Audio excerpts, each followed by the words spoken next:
Now, I want to read a really fantastic, it's a long story, it's an amazing story, and it's well worth reading.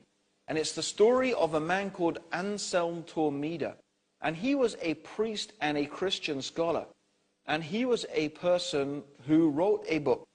He converted to Islam, and he wrote a book, The Gift to the Intelligent, for refuting the arguments of the Christians. And in the introduction to his book, he writes the story of how he became Muslim. It's really fascinating, and especially in respect to the Paraclete. And who is the Paraclete? So let's go through it. It's a long story, a fantastic story. I'll do my best to get through it and make it interesting. First of all, this Anselm was born in a city of Mallorca. And as he mentions, he describes Mallorca and that big merchant ships used to come there to the harbor with different goods. And he's mentioning that the city is a city and an island both at the same time. Now he says that his father was a well-respected man in the city and that he was his only son. And when he was 6, he was sent to a priest who taught him the gospel and logic. That's obviously common in those times, that the priests, in fact, were the only people who were really learned, and they could read and write. And there were also many of them well instructed in philosophy. So he learned the gospel and logic, and which he finished in 6 years. So this is by the time that he was 12. I lived in the church with an aged priest. He was greatly respected by the people because of his knowledge and religiousness and asceticism, which distinguished him from other Christian priests. Questions and requests for advice came from everywhere, from kings and rulers, along with presents and gifts. They hoped that he would accept their presents and grant them his blessings. The priest taught me the principles of Christianity and its rulings. I became very close to him by serving and assisting him with his duties, until I became one of his most trusted assistants, so that he trusted me with the keys of his room in the church and the food and the drink stores. He kept for himself only the key of a small room where he used to sleep, I think, and Allah knows best, that he kept his treasure chest in there. I was a student and a servant for a period of 10 years. Then he fell ill and failed to attend the meetings of his fellow priests. During his absence, the priest discussed some religious matters until they came to what was said by the Almighty Allah through his prophet Jesus in the gospel. After him will come a prophet called Paraclete. It's interesting that he says, after him will come a prophet called Paraclete. They argued a great deal about this prophet and as to who he was among the prophets. Everyone gave his opinion according to his knowledge and understanding, and they ended without achieving any benefit in that issue.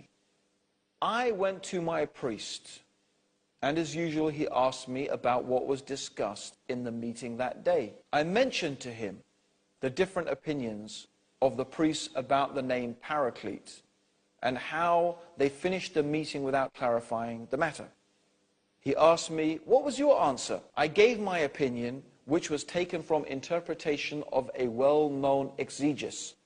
He said that I was nearly correct, like some priests, and the other priests were wrong. But the truth is different from all of that. This is because the interpretation of that noble name is only known to a small number of very well-versed scholars. And we possess only a little knowledge. I fell down and kissed his feet, saying, Sir, you know that I traveled and came to you from a far distant country. I have served you now for more than 10 years and have attained knowledge beyond estimation. So please favor me and tell me the truth about his name. The priest then wept and said, My son, by God, you are very much dear to me for serving me and devoting yourself to me. Know the truth about this name, and there is great benefit, but there is also a great danger. And I fear that when you know about this truth, and the Christians discover that, You will be killed immediately. I said, by God, by the gospel, and he who is sent with it, I shall never speak any word about what you will tell me. I shall keep it in my heart. He said, my son, when you came here from your country, I asked you if it is near to the Muslims and whether they made raids against you and if you made raids against them. This was to test your hatred for Islam.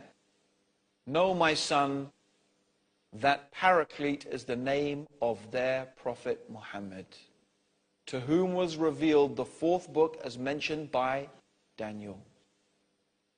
His way is the clear way which is mentioned in the gospel.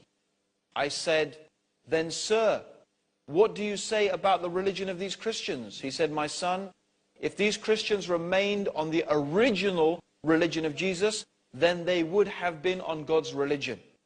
Because the religion of Jesus and all the other prophets is the true religion of God. But they changed it and became unbelievers. I asked him, then sir, what is the salvation from this? He said, oh my son, embracing Islam. I asked him, will the one who embraces Islam be saved? He answered, yes, in this world and the next. I said, the prudent chooses for himself. If you know, sir, the merit of Islam, then what keeps you from it?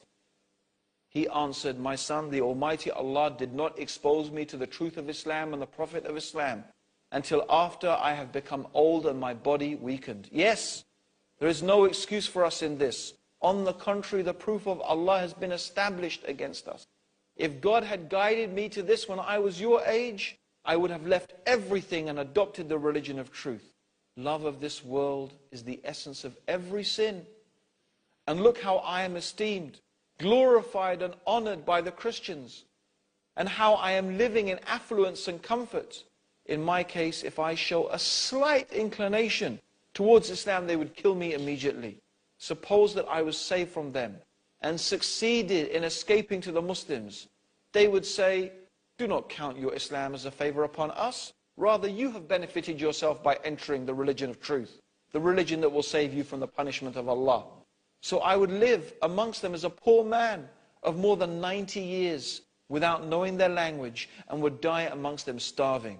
I am, and all praise is due to Allah on the religion of Christ and on that which he came with, and Allah knows this from me. So I asked him, do you advise me to go to the country of the Muslims and adopt their religion? He said to me, if you are wise and hope to save yourself, then race to that which will achieve benefit for you in this life and the next. But my son, none is present with us concerning this matter.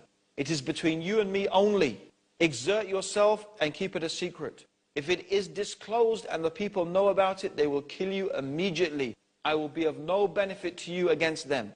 Neither will it be of any use to you if you tell them what you heard from me concerning Islam, or that I encourage you to be a Muslim, for I shall deny it. They trust my testimony against yours, so do not tell a word whatever happens. I promised him not to do so. He was satisfied and content with my promise, and I began to prepare for my journey and bid him farewell. He gave me 50 golden dinars, and then I took a ship to the city of Mallorca, where I stayed with my parents for 6 months. Then I traveled to Sicily and remained there for 5 months, waiting for a ship bound for the land of the Muslims. Finally, a ship arrived bound for Tunis. Anyway, he goes on to mention how he went to Tunis and he got off the ship, and the Christian scholars who heard of his arrival came to greet him, because he was famous. He'd become famous by this time for his knowledge. And so the Christian scholars came to greet him. But instead, indeed, he went to embrace Islam. So this is the story of Anselm Tورميدا, and of course how he recognized, how his teacher had recognized the Paraclete was in fact Prophet Muhammad, as had been mentioned in the Injil.